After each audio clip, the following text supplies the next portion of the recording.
lubrification. Mais l'huile est encore trop épaisse pour se rendre jusque sur les lobes des cames adjacentes.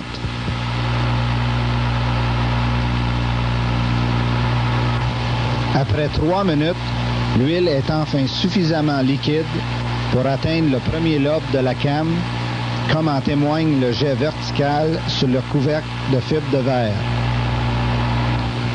Après 3 minutes et demie, l'huile arrive sur quelques autres lobes, mais la lubrification est loin d'être aussi abondante qu'en régime normal.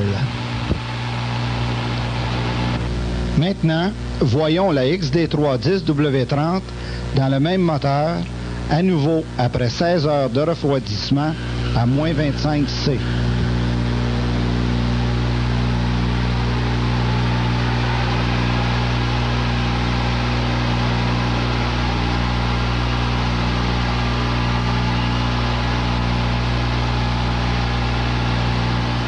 L'huile émerge autour des supports de l'arbre à came après 18 secondes.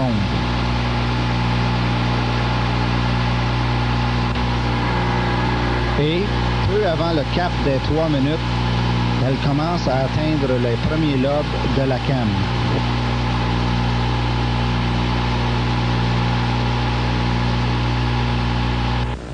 Comparons les résultats de ces deux premiers essais.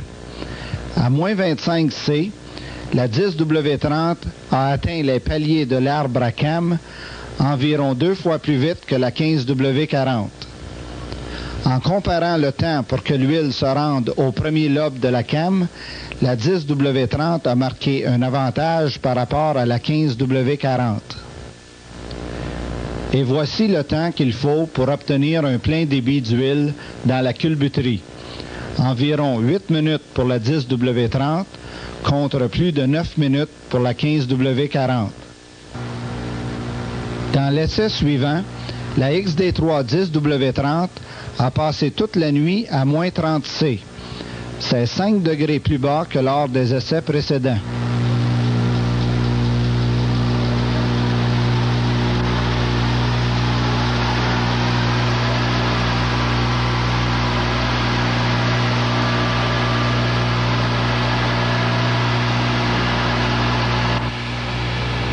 À cette température, il faut presque 1 minute à l'huile pour apparaître. Et plus de 3 minutes pour atteindre le lobe de la came.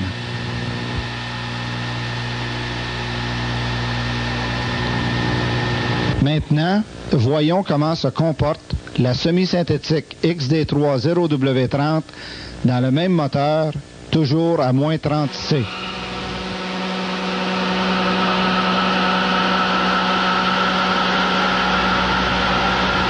Cette fois, l'huile atteint en moins de 10 secondes le support de l'arbre à came.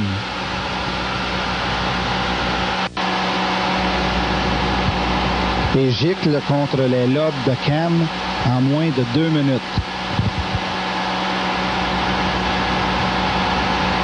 Si nous comparons les résultats des deux derniers essais, nous constatons qu'à cette température, la 0W30 atteint les pièces vitales que sont les paliers de l'arbre à came 6 fois plus vite que la 10W30.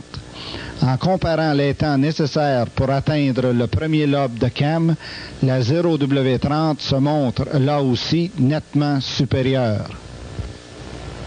Et la différence est encore plus considérable si nous regardons le temps qu'il faut pour obtenir un plein débit d'huile dans la culbuterie. Environ 2 minutes et demie pour la 0W30 contre plus de 10 minutes pour la 10W30. Quelle est l'importance d'une bonne lubrification dans ces conditions? Eh bien, voici un exemple de ce qui peut arriver quand l'huile est trop épaisse pour circuler.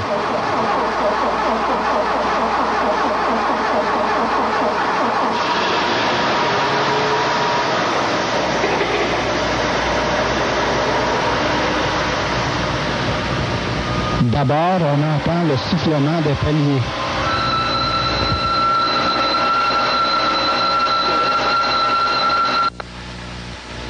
Puis, les poussoirs hydrauliques qui claquent.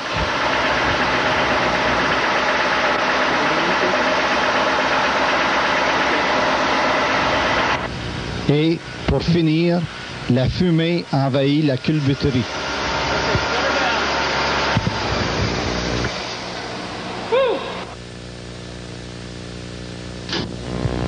Et voilà le résultat. De profondes rayures dans la surface des paliers de l'arbre à cam. Voici un autre exemple de ce que peut faire une mauvaise lubrification par temps froid. Il s'agit d'un palier de bielle d'un moteur de camion de classe 8.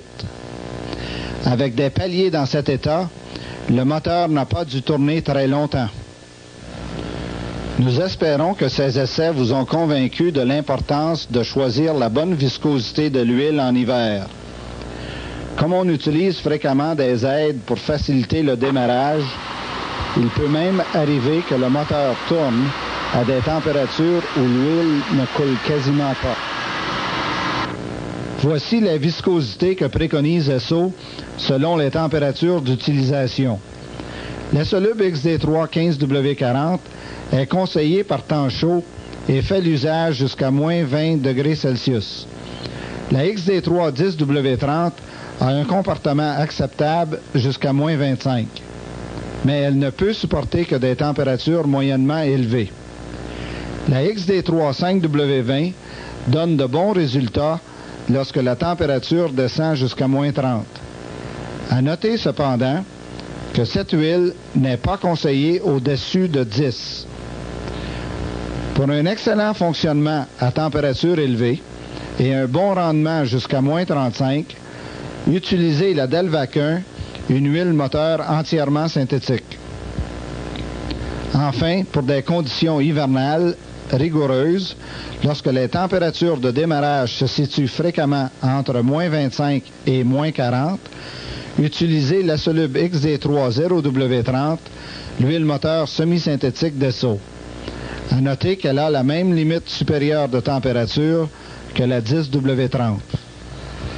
Alors, la prochaine fois que vous allez démarrer votre voiture ou votre camion et qu'il fera très froid,